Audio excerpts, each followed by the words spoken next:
let's talk about closing versus connecting. So in the old way of doing things, closing is like this mindset of how fast can I get a yes? How fast can I get a yes? And if it's going to be a no, I got to figure that out fast too, because I got to move on to the next person. I'm going to ditch this person. I'm going to move on to the next person, right? Or even this thought of, I can't waste my time with a lead who isn't going to buy right now, right? Constantly thinking you're quote unquote wasting time by talking to people who aren't going to buy right now is very toxic and also like not good for your business, right? Because you're losing out on a future client if you treat it that way. Or even feeling resentful of having spent time with a potential client who doesn't end up enrolling and then completely writing them off instead of leaving them in a really good place and leaving the door open to come back later. You're just saying like, ugh, I can't believe I spent, a day DMing with you and then you didn't even enroll, like I'm done with you. You know what I mean? No, that's not it. That's not the vibe. And then going through the motions of sales without intention or any genuine curiosity, just trying to get to the yes, just not going to work. And also just moving on to the next lead quickly and without care, not planning for follow-up or anything like that. So here's what connecting looks like. Guess what? There's no secret here. You just have to genuinely care. You just have to genuinely get excited to get to know someone, regardless of if they enroll or not. Like, y'all are going to get the same amount of attention and care and love from Cami and my entire team, regardless of if you join us, regardless of if you enroll.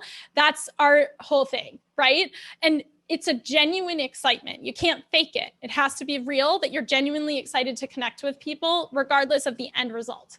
Every conversation is an opportunity to learn about your ideal client, to learn about their needs and desires and how you could better support them.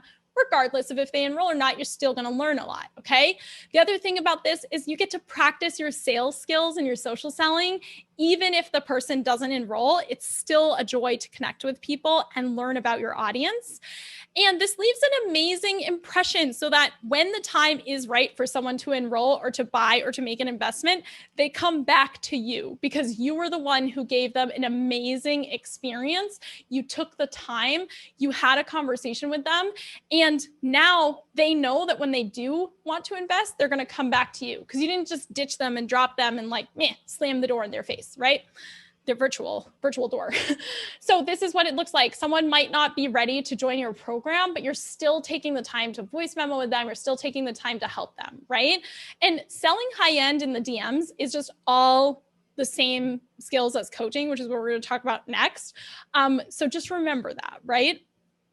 Okay, so the fix is that you approach every conversation and potential client with curiosity, genuine care, and trust me, this pays off, okay? Approaching everything like that. Okay, the last one is fear versus future. So coming at it from a place of fear is when the coach is trying to enroll a client from a place of fear or scarcity. So this looks like shaming, blaming, and trying to make everything an excuse. So if you're saying, oh, you're saying that you can't afford it, that's just an excuse. Or you're saying that you got this thing happening, that's just an excuse, right? For example, if you don't join this program now, you're gonna be destitute and alone. Like, ew, no, we would never say that, right?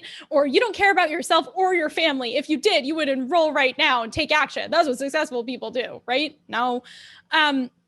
Or something like, well, successful people take really big risks and go into debt and do all this stuff. Like, I guess you'll just never be successful. I guess you just don't have what it takes, right? No, this is not only is it gross, ew, whatever, but it's also just a reflection of scarcity from the coach. Like if someone's saying this to you, that's all their fears, right? This is all like their stuff being projected onto you. Ugh.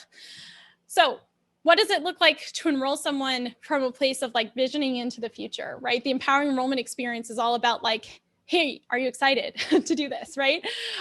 This is tapping into your future self. Like, hey, let's get in tune with your most empowered, highest level self and make a decision from that, right? What feels good? Like check in with your intuition, check in with your gut feeling. What is it telling you? Does this feel like something that makes sense for you or not so much, right? Does your future self make this decision? How does your future self make this decision from their most empowered place, right? So if you imagine your future self or envision your 2.0 self that's not acting out of fear, but is truly like taking a bold step, how do they make this decision? And you can also say, if you're in your future and you're looking back, do you see this as part of your journey or not? And from that place, what is your next step, right? When you're tuned into that highest level future, what's your decision? Not from fear, not from external urgency, not from external pressure, anything like that. What's the next best step when you're tuned into what you actually want and what you're excited about, right? So instead of going low into the worst case scenarios, go high, right? Tap into the positive side here. Always hold space for the highest potential of your potential client, right? And this is where you get messages like this, where I get voice memos like this from clients all the time. It's like, the moment I enrolled in your program, I felt a sense of calm, peace, and relief that I made the right decision, right? So you don't want people being like, oh my God, I just have intense buyer's remorse, or oh my gosh, what have I done? I love it when I get these messages when people are like, wow, I just made a big investment and I feel like really chill about it. And I feel really good about it because I took the time to think about it, right? So the root cause of all of these issues with the old way of doing things is that they're all based on doing sales calls where things are happening too quickly in this high pressure sales call situation, but they're all based in fear and scarcity and thinking and believing that you're only going to get clients if you resort to those types of things, which we know is not true. You don't need to resort to deep discounts and high pressure and asking people how much they make and all. Like, you don't need to do any of that to enroll clients. Okay. You don't need to resort to any of that. And nobody wants to buy from a coach in that scarcity, fear-based, desperately anxious energy. Clients can feel it, right? Think about a sales experience that you would like to experience, okay? Make sure you're doing that.